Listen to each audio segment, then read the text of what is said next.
Hey, welcome back to the Reality Show where reality doesn't bite.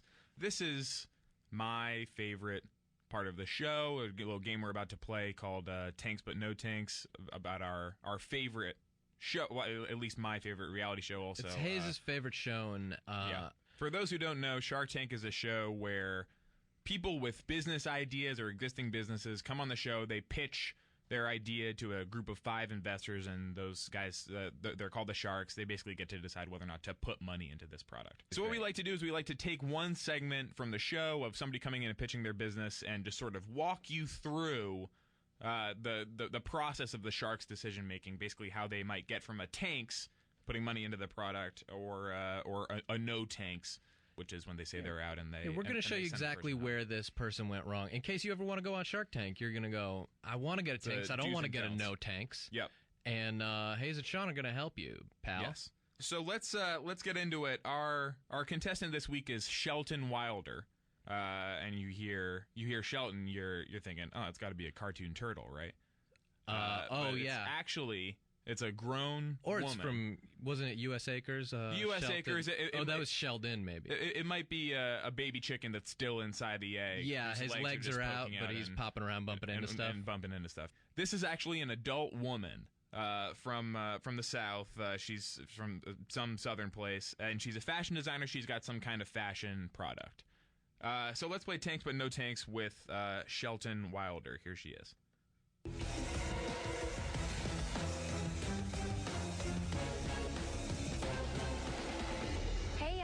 My name is Shelton Wilder, and I'm really excited to be here. And the name of my company is Shimmy. This Shimmy. I'm seeking an investment of $60,000 for 20% of my business. Great start. Very interesting energy.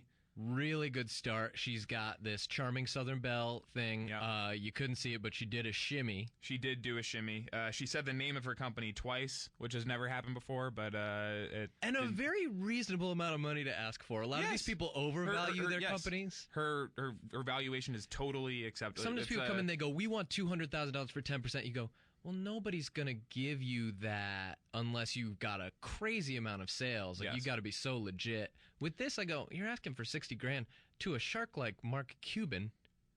That's a drop in the bucket. He wouldn't pick that up walking down the street. Wouldn't be worth his time. No, if he saw $60,000 sitting in a duffel bag on the side of the road, he'd be losing money to pick it up. He'd kick it into a sewer. Great. Yes. So far, I mean, I have no reason not to be driving tanks at this point. Oh yeah, I'm in the tanks. So let's hear what Shelton's product is. Okay, so when do we give the slip the slip? I don't know, but I am bringing it back, but in a modern way. My design is simple, elegant, yet flirty. So it's a slip. It's something that you wear under your dress, I guess. It's a layering garment. It's a layering garment. It's it's like a slip. It looks like it does look a lot like when a did slip. we give the slip, she says. Yeah, then she goes, I don't know. She doesn't, I don't think she fully understands what give the slip means to escape something.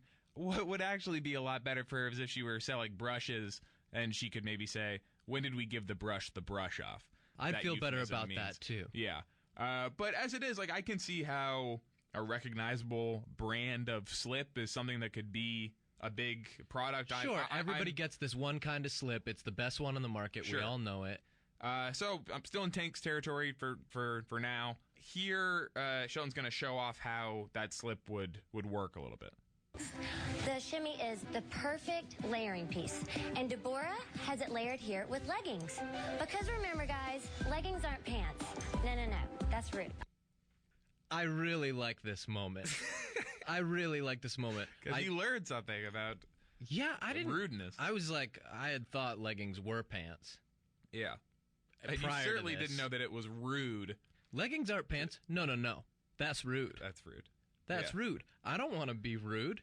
No. So at this point, You'll never make that mistake again. At this point, famous Southern playwright Shelton Wilder is really educating me on something. And I think she mispronounced her friend's name. Well, yeah, she thinks that her friend Deborah's name is Deborah. She's only seen it in writing. They're pen I'm sure pals. Deborah insists on that, but we all know that name. We've seen it before, pal. It is Deborah. Deborah. Yeah, it is Deborah. So Shelton goes on to explain how the Shimmy conceals your vagina or something when you're getting out of the car, some other stuff. The paparazzi protector. Paparazzi protector, yes.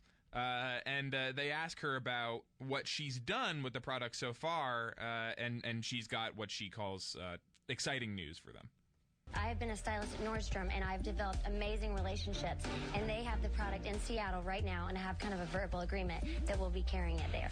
A verbal agreement? Verbal agreement. I don't have this signed paper, but I just started the company, 6 weeks ago. 6 weeks ago? Now, yeah. If you watch the show, you know that is hardly exciting news. When the music drops out and you get the little coming about, if you're in the studio and you hear that music playing above you, you know it's trouble. I've never looked into that, whether or not if they have a house band and the music is. I assume the music is live. But I don't know. They're just sort of responding to the tone of the. Yeah, if anyone knows whether or not they can hear the music, drop me an email. Just write in and tell us. Yeah, but if she can hear that music, she's got to know that is. That is bad news. Yes, she's got no sales. She says. Now things start to get a little odd. Here is Shelton again. Did you sell any to all those customers that needed something that was right? Absolutely. Lori. They're so excited. They want the product again. They're like, I've got to have more of these. So technically you have sold some. How many have you sold that you were just making on the side? Oh, well, recently,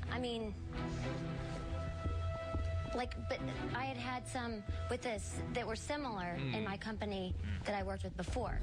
And so you had a company you owned before? Ugh. That sentence is tough. When you're in the Shark Tank, you take 30 seconds to answer a yes or no question. Well, it wasn't a yes or no question. It was a quantitative. It was quantitative. It was yes. How many have you sold? She went, oh, well, recently? You're not past that old smell test. When do you take that long? Something else is going on. So something is up. We're dangerously close to a no tanks at this point. The Sharks at this point spend about 5 minutes trying to drag more information out of her. Finally, they just straight up basically ask her what she is hiding.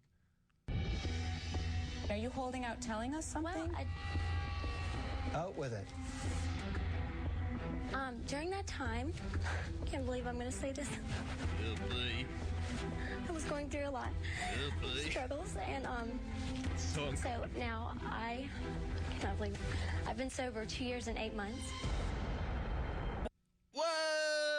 Okay, all right. Well, I don't know why you have to tell them that. What a music sting. And she also, there was a moment before where she turned to her friend Deborah and went, Should I tell them? Should I just tell them? So what I love is they drag this horrible revelation out of her, and then we get this. What happened to that business? I wanted a fresh start. It wasn't great memories for me. Sheltini is an alcoholic beverage, and I'm not one anymore. That was the name of the other company. So it's kind of like, for me, first. that's what, like, it was not good. Did you go bankrupt? I went bankrupt personally. So, I hate to laugh. She says Sheltini is an alcoholic. She named the company Sheltini. She says it's an alcoholic beverage. I looked it up. That does not appear to be true. What I think it is an amalgam of her name, Shelton, and the martini. Yeah. She's saying she used to be an alcoholic beverage, but she's not one anymore. So Shelton just shut down her whole business and also, unrelatedly, went personally bankrupt. Went bankrupt, yeah. Yes. Now, if you haven't seen the show, you might think that this story about like second chances would be enough for one of the Sharks to do this woman a kindness and throw up a tank. It would absolutely feel like, since they are broadcasting her confessing that she went bankrupt, to throw her a boat of $60,000. Maybe one of these dudes who $60,000 is nothing to is just going to go, I'm going to give you $60,000 for the 20%. Let's make this company together. And kind of in the back of their mind going, hey, if this fails, it's not going to be a big deal. You are watching the wrong show. Baggage is certifiable grounds for no tanks on the show. Lori's her best shot. Here's what she has to say. There are so many things out there that are similar. They might not be exactly like yours. If you just keep doing what you've been doing, put all that great drive into getting this out there, you will make it without any of us. So for that reason, I'm out. Tactful no tanks from Lori. She feels bad about it. She's not going to throw her money into this pit. She says, so for that reason. For that reason. At the end, she goes, if you keep doing what you're doing, you're going to be successful. So for that reason, so I got to get out of this.